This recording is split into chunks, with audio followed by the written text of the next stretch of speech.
School service কমিশনের মামলায় আবার স্থগিতাদেশ।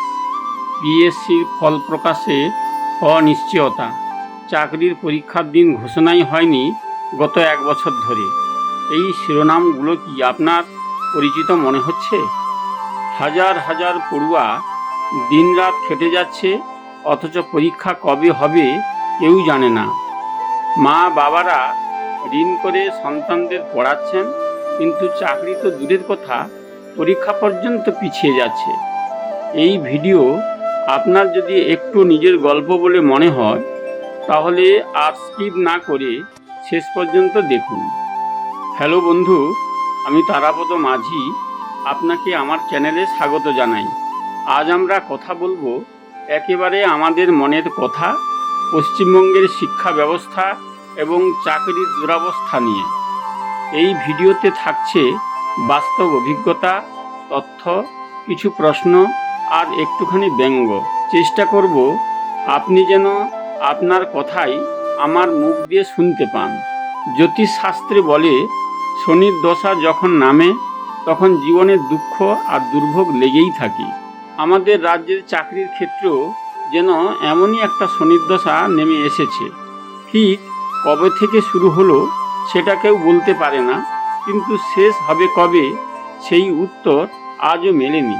Primary, staff selection, school service, PSC, WBCS, একটার পর একটা পরীক্ষা বন্ধ বা স্থগিত। যেটুকু পরীক্ষা হয় সেটাও বছরের পর বছর আদালতে ঝুলে থাকে।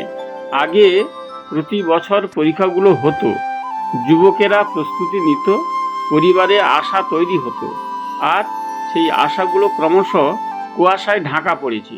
পশ্চিমবঙ্গে এখন চাকরি আছে কি না সে প্রশ্ন নয়, প্রশ্ন হলো চাকরির আশা রাখাটাই কি বোকামি হয়ে দাঁড়িয়েছে?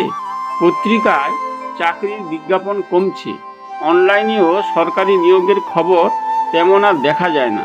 নিয়োগ তো নেই, তাহলে খবর আসবেই বা কিভাবে? আর শিক্ষা হয়ে উঠেছে এক ধরনের ব্যবসা।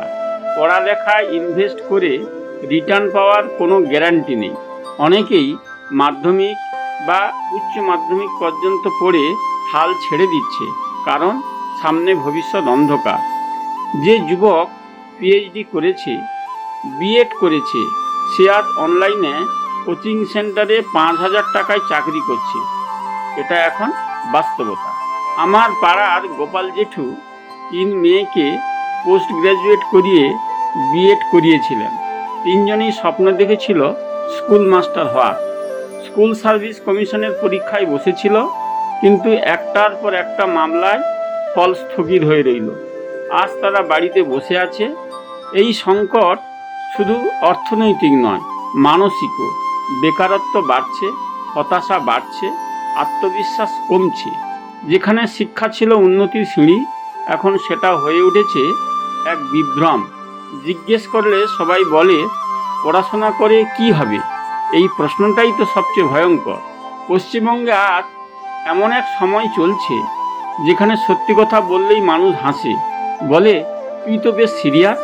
আসলে কেউ বিশ্বাস করে না যে সিস্টেম ঠিক হতে পারে।